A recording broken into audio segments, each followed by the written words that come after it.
All right, good evening, everyone. Thanks for joining us. Apologize for being a little bit late. Practice went a little late. I will call on you based on the raise your hand feature. We have about 10 minutes with Coach Seider, so if you can, please limit to one question, okay? Let's start with Mark Brennan with Fight on State. Go ahead, Mark. Ja'Juan, thank you today for coming on with us. No problem, guys. Hey, I noticed on the spring roster that Kevon's listed at 238. How is he carrying that weight, and how did he test at that weight? Thank you. Yeah, the weight hasn't been a problem for him. I mean, you look at his lower half, he's built. I mean, he's probably down more. I mean, he was probably about 240 last year, so he's got more lean mass on him because of the weightlifting of winter conditions. So, he'll drop weight as we get into, in spring practice and summer running where you really get down in weight. Rich Garcella, Reading Eagle.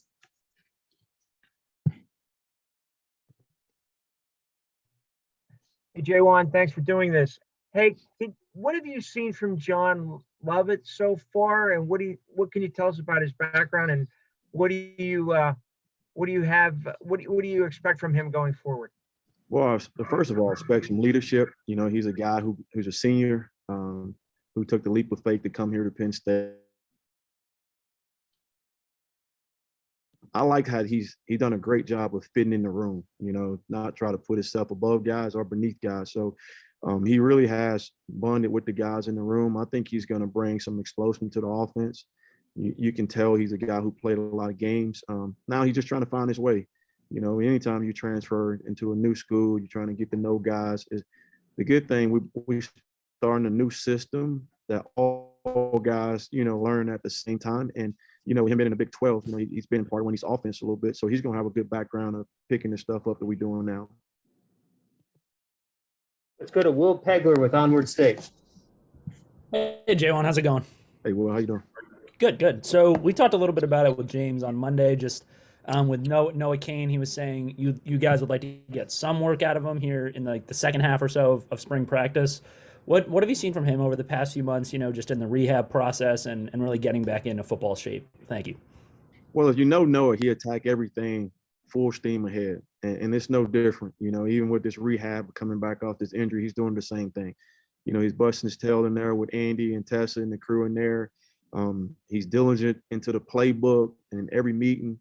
What I love about him is he's starting to come out of his shell and being a leader in the room. He's such an athlete with his personality when he speaks, and the guys responding to him. I think he kind of really welcomed John in the room, and that was kind of gave John a little freedom to kind of blend in with the guys. So I'm excited. I'm excited for where he's at. He's eager. He's one of those kids who love ball, and he loves everything about football. So he's going to do whatever it takes to get back on this field. Hopefully get him here sooner than later. To at least get some work in him because he's going to be a big piece of our offense going forward. Let's go to Tyler Donahue, Lions 247. Hey, good evening. Hope you're well. What's up, Tyler? I wanted to bring it back to Kevon Lee and Kazai Holmes as well. Last time we had you on one of these calls, you were coming to the realization that they were going to play a lot more than you thought they would last fall. What do you see from them during that final stretch, and how does that unexpected usage the last fall kind of springboard them into 2021? Well, for me, late in the year when you played those guys, you always want to protect freshmen. It was a lot on their plate. We was in a funk, offensively as a team. And it was good to go in Michigan and watch those kids come out of their shell. It was good we can say we want to go rush for 130 some yards in your first start versus Michigan, who at that time we both was in the same situation. Maybe they had one win, we had 0 win. And really watch Kevon push us to go really was a big reason why I think we won that game. We finally got the ground game going. We all know we're a better team when they were run the ball. So I thought, and I was really proud of Keziah, the last game. Those getting that end zone for him was huge. He scored twice in that game and was able to run with confidence, and because it's so much pressure on these kids. They all highly recruit and they think it's going to be easy. And then you come to a room where it's an athlete and you weren't expecting to play, and all of a sudden your number was called, and now you got to not only go play, you got to go be the guy. And I thought those kids down the stretch really did a great job of handling that. You can see their confidence now of feeling like they belong on this team. Really excited to see what they do this spring. Do they take the next step? do they fall behind? Because my challenge is them is like, in this room, we got 4 or 5 guys that done started a college football game. I mean, this thing is wide open. Who's going to compete? Are we going to take a back seat once Noah come? Are we going to push Noah for the job? You know, that's been the mentality. You know, I tell all the kids, you don't take a back seat to nobody. You compete and you get what you earn. And I think we're in a great place overall with the whole room. Ben Jones, statecollege.com.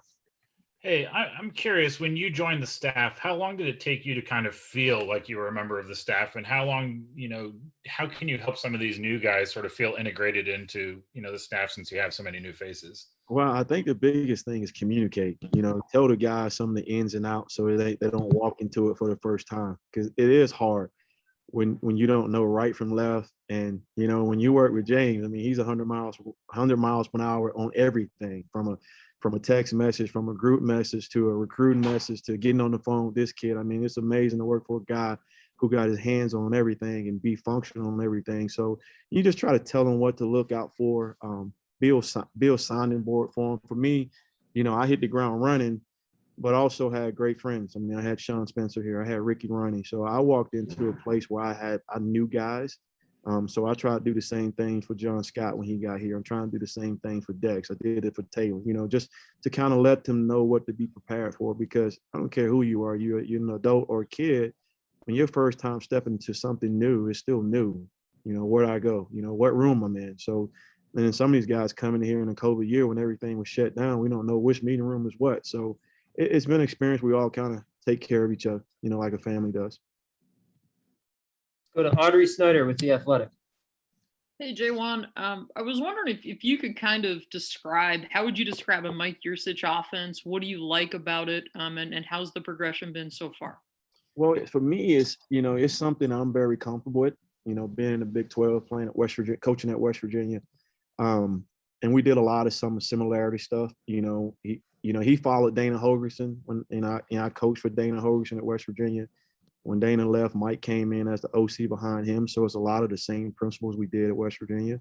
Mike got his own spin of some of the stuff that he does in the offense. You see a lot of what the Big 12 did. You see a lot of what he did at Oklahoma State, some of the stuff at Ohio State. And it's a blend of everything. And some of the stuff we did here that he thought fit his offense that we did well.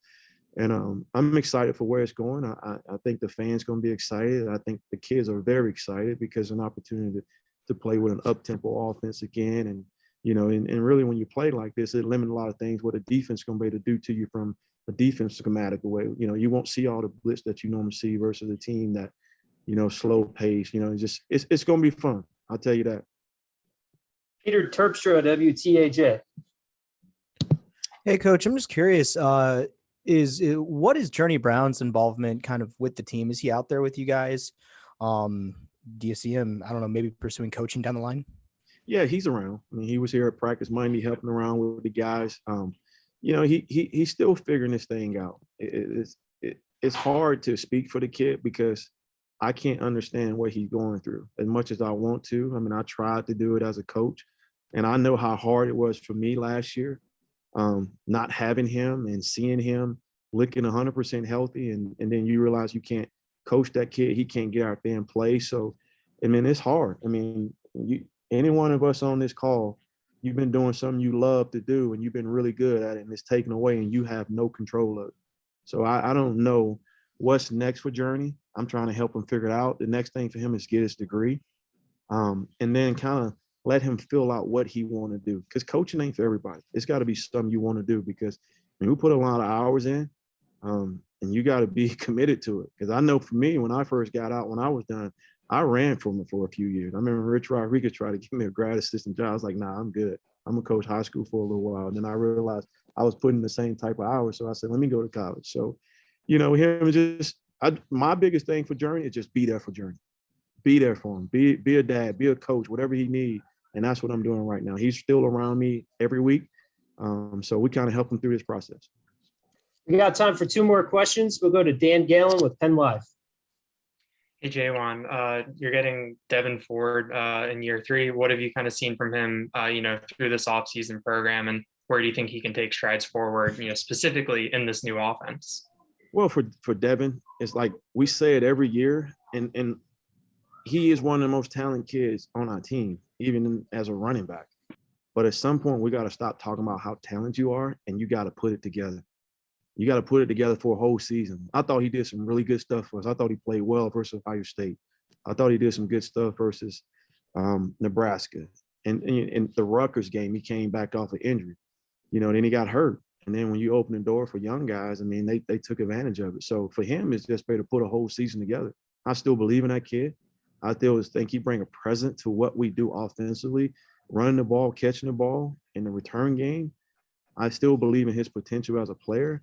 Now we just got to get it. We all talking about what potential. Potential is nothing if you don't tap into it. It's time for him to take the next step. It's going to be his third year. I think for him, the best thing right now I can tell you about him is you can see the maturity taking over in him. He's starting to calm down. He's starting to focus in on himself, being a better student, which can allow you to be a better football player. Because I tell my guys all the time, if you handle the stuff off the field, it's going to make the stuff on the field easy for you because you're not going to have that many distractions. And now you can focus on doing the things you love and playing ball. And so that's been a message all spring. And I think the kids really taken to it. Last question, New Bias Wilborn, Penn Live, or Pittsburgh Post-Gazette. I was about to say, you had an announcement for me? There's a lot of Penn Live. Anyway, with Noah in particular, what have you seen with him as he's continuing to work to come back from injury? What's some things that have encouraged you in his return? I mean, I see his work ethic. I mean, I'm around, I'm very present with my guys. That's all we got is time with this whole COVID year. Ain't nothing else I could do. So I see his work ethic in the training room. I see him working out with them. I see him running, all the things you want to see from a guy who's coming off an injury. And I see the eagerness that we all see in him when we watch him play as a player, when you guys talk to him through the media. He's that same guy. He's very talented. He's the guy that I think we can definitely win the Big Ten with. But also he's a guy we need him for a whole season. Unfortunately, we haven't had that yet.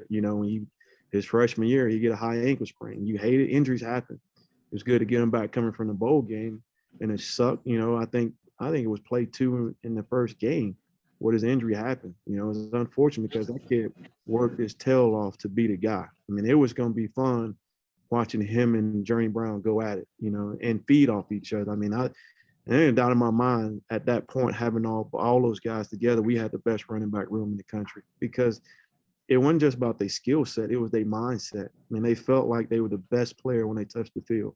And that's what, with any kid, that's what football is. It's a mindset, it's a belief, right? That I am the guy and I am the best player on the field. And we lost that when we lost those guys because the confidence in the room went out.